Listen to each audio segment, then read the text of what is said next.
90% of businesses are stuck in binary thinking when it comes to AI and automation. They either want to implement everything or avoid it altogether. So in this video, I will show you what is the problem with this all or nothing mindset and what you can do instead. So the problem that we have right now, as we mentioned, is that we have these two phases. People either want to implement AI in every single part of their business, or they want to not implement AI and they say that the business is completely not ready and that's it.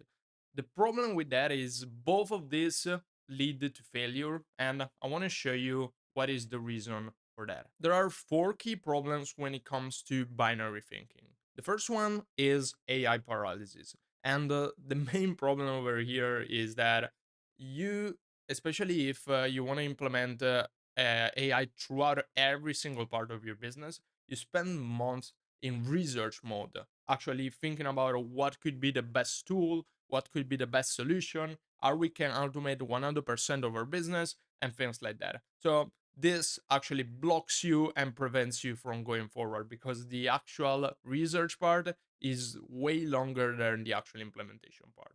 The second point here is that if you have this initial thinking, you have unrealistic expectations. So if you think that you can establish some kind of process that in 5 days, 10 days, whatever the case might be, will completely replace humans, then you will be completely disappointed when it comes to this new technology.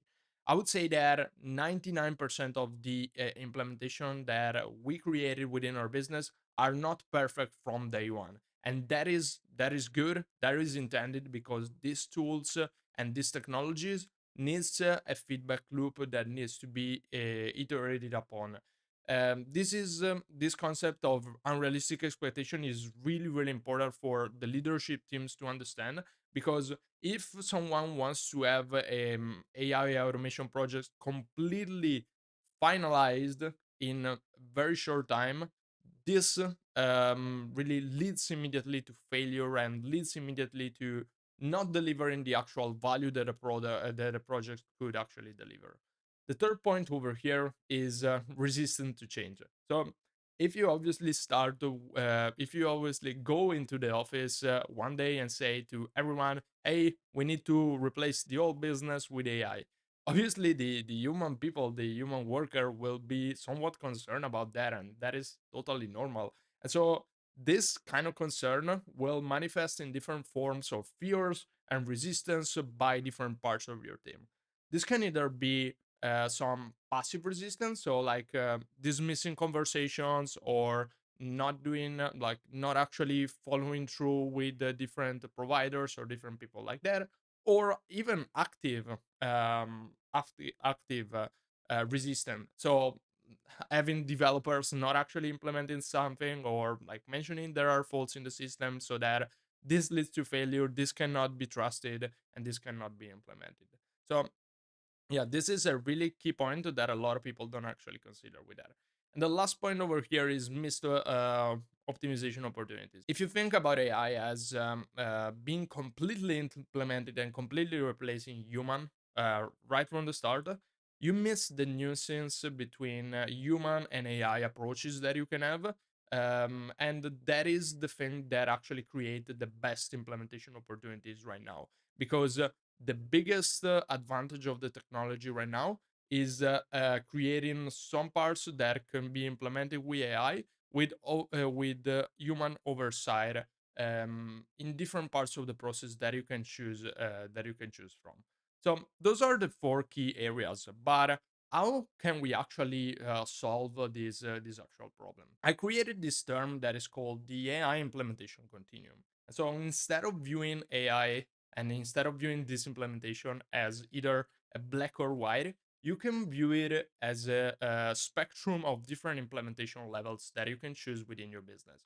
So each different implementation level offers different degrees of AI involvement and human oversight throughout the business. So here there are four key areas that I mapped out. The first one is AI assisted. Then we have partial automation, complete automation, and autonomous agents.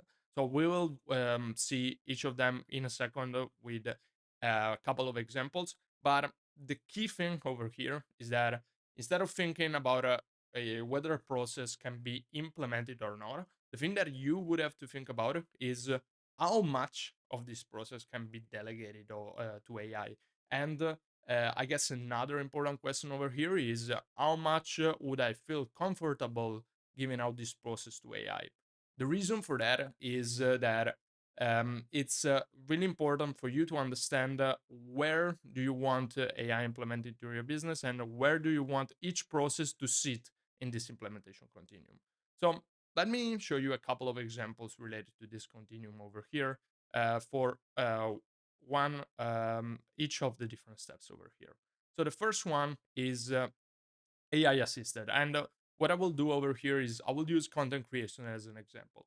So with AI assisted content creation, what we can have is we can have AI help with the different parts of the content creation process. So that could be, for example, asking to generate content ideas and outline, us to do the research, us to do the drafting, but the human is completely in creative control. This is typically done using custom GPTs or Claude projects, and this is a very, very good starting point because in this way, by using these kind of tools, you can implement something in hours instead of months.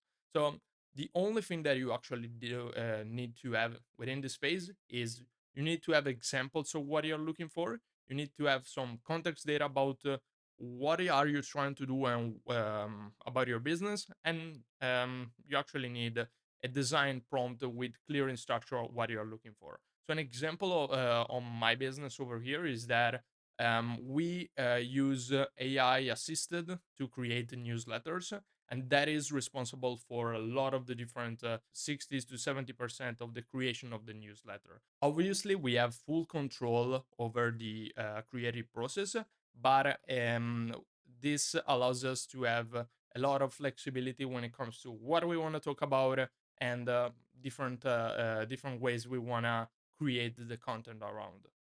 The second level over here is partial automation. So over here, what we do is we decide a specific activity throughout the process and we choose to automate that.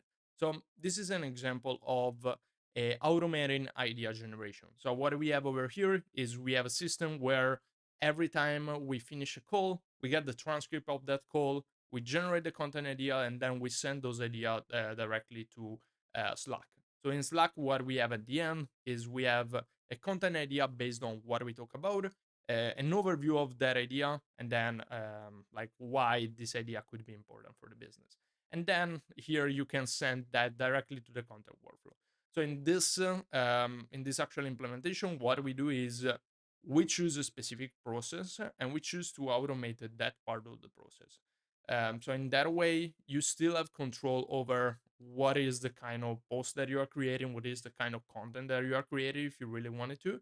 But you simplify one part, one element of that, which is the actually idea generation. The third level over here is complete automation. So over here, instead of just having the single process, as you can see over here, the automation is somewhat similar to the one before. But instead of overseeing the single process, the automation takes charge of the full system over here. So in this way, when you finish a call, you are able to generate ideas automatically. You are able to format those ideas for each of specific platform and then push everything to a scheduling tool. We use a scheduling tool instead of publishing directly because in that way you still have control about what is created and then you can still modify different things accordingly.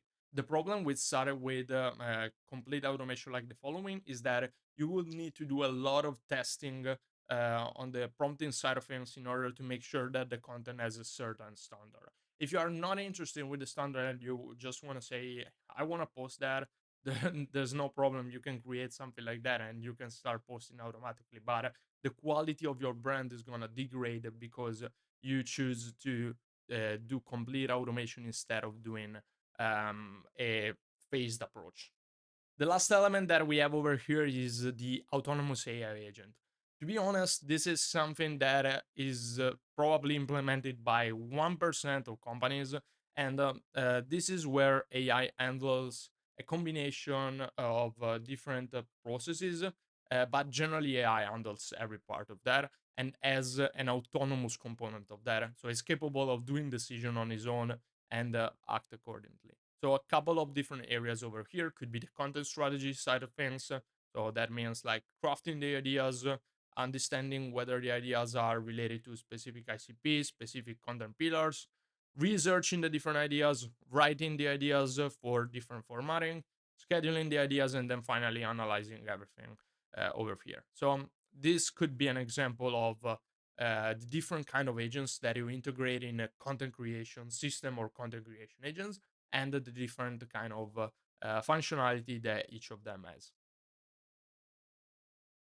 The only thing that you would have to do here would be to set the brand guidelines and then set a strategic direction, and then the agents handles every single part of that with very minimal human oversight.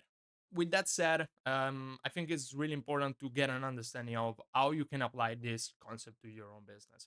So the main idea here is you need to identify a couple of processes within your own business that could benefit from AI. What I did over here is I give you the key areas of the business. So generally, when we are doing analysis, we divide everything into these four key areas. So lead generation, sales, delivery, and operations. And then within each of those, you can choose a specific process and you can choose whether you want to apply AI. Here's an example of a possible roadmap that you can actually follow. Ideally, the first thing is always the AI assisted part of that. And so, what you can do over here is you can just create a simple prompt. You can gather up the data, put that into ChatGPT or put that into Claude, and see what is the result looking like. And if that first system is good for you, you just keep that system and you use that as a tool to give out to your employees and to give out to different people. If, however, you want to start and going forward with the automation path and the workflow path, then you can decide and you can decide about mapping out the workflow. You can decide about identify specific parts of the workflow that you want to be automated. And so this is the way you actually proceed with the system and not get stuck in I want to implement everything. You start small and then you gradually increase over time. And if you want to do this process, we can help you with that. So feel free to contact us, and we can set up a call and discuss what are your process and what are the different specific things that you like to automate. With that said, hope this video was useful. Hope you got some value out of that. Thank you. Bye bye.